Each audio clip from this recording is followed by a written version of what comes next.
සීලවා හොතමා සීලමයෝ සිල්වත් වන්න. නමුත් සිල්වලින් හැදුණු අයකු නොවන්න. මෙම පාඨයෙන් කියවෙන සරල අදහස කිව්වොත් සීලය ජීවිතය නොවී සීලයට ගැළපෙන ලෙස ජීවත් වෙන එකයි.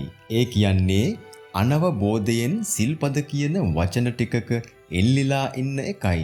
මෙවන් අය ළඟ වැඩෙන්නේ සීලය නොව අස්මිමානයයි.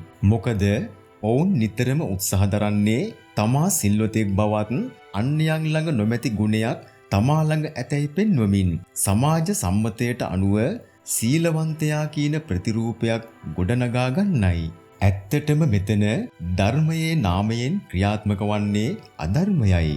කෙටියෙන් කියනව නම් මොවුන් සිල් රකින අය නෙවෙයි, සීල වෘත රකින අයයි. ඒ අය වැටෙන්නේ සීලබ්බත පරාමාස ගණයටයි. භාග්‍යවතුන් වහන්සේ වේලුද්වාර සූත්‍රයේදී අපට ත්‍රිකෝටික පාරිශුද්ධ සමාචාරයක් පෙන්වා දී තිබෙනවා. එනම් තමන් ගැන සිතා නොහොත් තමා උපමාවටගෙන ඒ අනුව අනුගමනය කළ යුතු ධර්ම ක්‍රමයයි. මෙය අත්තූපනායක ධර්ම න්‍යාය ලෙස හඳුන්වයි. උදාහරණයක් ලෙස තමන්ට දඬුවම් කරනවාට තමාගේ ප්‍රාණයට හානි පමුණුවනවාට තමන් අප්‍රියයි. ඒ අයුරින් අනෙකා ගැන සිතා ඔවුන්ටද එයම අප්‍රිය බැවින් උන් කෙරෙහි පරම මෙත්සිත උපදවා එයින් වැළකී සිටීම. අන්‍යයන්ද එයින් වැළැක්වීම සහ ප්‍රාණඝාතයෙන් වැළකී සිටීමේ ගුණ වර්ණනා කිරීම තුලින් එය සම්පූර්ණ කරගත හැකි වීමයි. මෙසේ සිතා මෙම අංශ තුනෙන්ම වැළකී සිටීමෙන් ප්‍රාණඝාතයෙන් මිදීම පිළිබඳ ත්‍රිකෝටික පාරිශුද්ධය ඇති කරගත හැකියි. වරදින් මිදී සැබෑ සිල්වතෙකු වීම සඳහා මෙම අත්තූපනායක ධර්ම න්‍යාය ඉතා වැදගත් වේ. මෙලෙස සෑම සිල්පදයක් ගැනම අනුගමනය කළොත් හිත හිතා සොයා බල සිල් රකින්න උවමනා නැහැ. සීලය ඉබේම රැකෙනවා. අනවබෝධයෙන් රකින සීලය නොව ප්‍රඥාවෙන් රැකෙන සීලයයි උතුම් වන්නේ.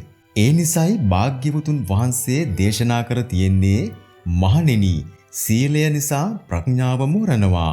ප්‍රඥාව නිසා සීලය මෝරනවා. සිල්වතාට තමයි ප්‍රඥාවන්තයා කියන්නේ. ප්‍රඥාවන්තයාට තමයි සිල් තියෙන්නේ.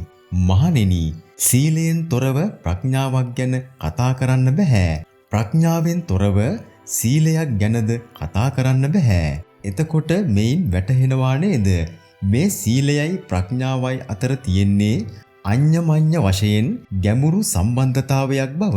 සිල්වලින් හැදුණු අය සිල් රකින්නේ අත්තූපනායක ධර්මයට අනුව මෙත් සිතින් නොවේයි. සමාජ සම්මතයට අනුව සහ වෙන වෙන පටු පරමාර්ථ උදෙසායි. එනම් මරණින් පසුව දුගතියට යන්න තියෙන බයට වගේම මරණින් පසුව සුගතියට යන්න තියෙන කැමැත්තට, සමාජයෙන් නැගෙන අපවාදයන්ගේ බයට, සමාජයෙන් කීර්තිනාමයක් ලබා ගැනීමට හා ලෞකික ජීවිතය සැපවත් කර ගැනීම වගේ ලාමක කරුණුවලට අනුවයි. එය හුදෙක්ම අන්‍යයන් කෙරෙහි මෙත් සිතින් ඔවුන්ට අභය පිණිස වරදින් වැළකී සිටීමක් නොවේ. තමා කෙරෙහිම දැඩි ආත්මාර්ථයෙන් යුතුව රකින සීලයකි. එය අස්මිමානය වැඩීමකි.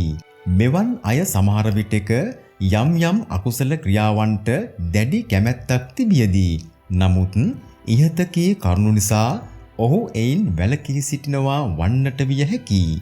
උදාහරණයක් කිවතොත් කෙනෙකුට සතෙක් මැරීමට වෛරී සහගත දැඩි කැමැත්තක් ආවිට ඔහු වචනයක් කියා සමාදන් වූ සීලයක් නිසා දුගතියට යාමට ඇති බයෙන් ඒ සතා නොමරා සිටිය හැකියි. එහි වරදක් නැහැ. මැරුවනම් නිසැකවම පාපයක් සිදු වෙනවා. කුමන හේතුවක් නිසා හෝ නොමරා සිටීම සතෙකුගේ ප්‍රාණය සුරකීමට හේතුවක් වෙනවා. එය ඊටාම වැදගත්. නමුත් මා පවසන්නේ ඒ පැත්ත නොවේයි. එම පුජ්‍යලයාගේ සීලයේ ඇති දුර්වල භාවය හෙවත් paludu භාවය ගැනයි.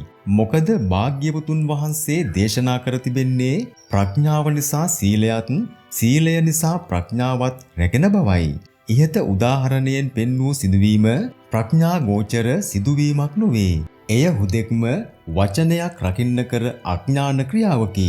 මොකද ඔහු එම සතා නොමරා අතහැරියේ එම සතා කෙරෙහි ඇති වූ වෛරය නැති වී ගොස් මෛත්‍රී සහගතව ඔහුගේ ප්‍රාණයේ ඇති වටිනාකම හඳුනාගෙන නොවේ. කෙටියෙන් කියනවනම් සිල්පදයක් කියා මැතිරූ වචනවලට බයෙනි. එය සීලයක් විය හැකිද? එය සීලයක් නම් පස්පව් දසකුසල් වල නියැලී සිටි දරුණු අපරාධකාරයෙක් බලෙන් අල්ලා ගොස් ජීවිත කාලයම සිරගයක දමා සිටියොත් එතෙන් පටන් ඔහු පරම සිල්වතෙක් නේද? භාග්‍යවතුන් වහන්සේ දේශනා කොට ඇත්තේ දමණය වූ සිත යහපත ගෙන දේ මිස දමණය වූ කය යහපත ගෙන දේ කියා නොවේ. නමුත් කෙනෙකුගේ සිත දමණය වී පවතිනවා නම් කයද નિરાයාසයෙන්ම දමණය වී පවතිනවා. එය අමුතුවෙන් දමණය කළ යුතු නැහැ. ඒ නිසා භාග්‍යවතුන් වහන්සේ අනුමත කළේ අරිය කාන්ත සීලයක් මිස සීල වෘත හෙවත් සීලබ්බත පරාමාස නොවන අතර අනුවන කමින් පිරි සිල්වලින් හැදුණු අයකු නොව ප්‍රඥාවෙන් හෙබි සිල්වන්තයෙකි. තෙරුවන් සරණයි.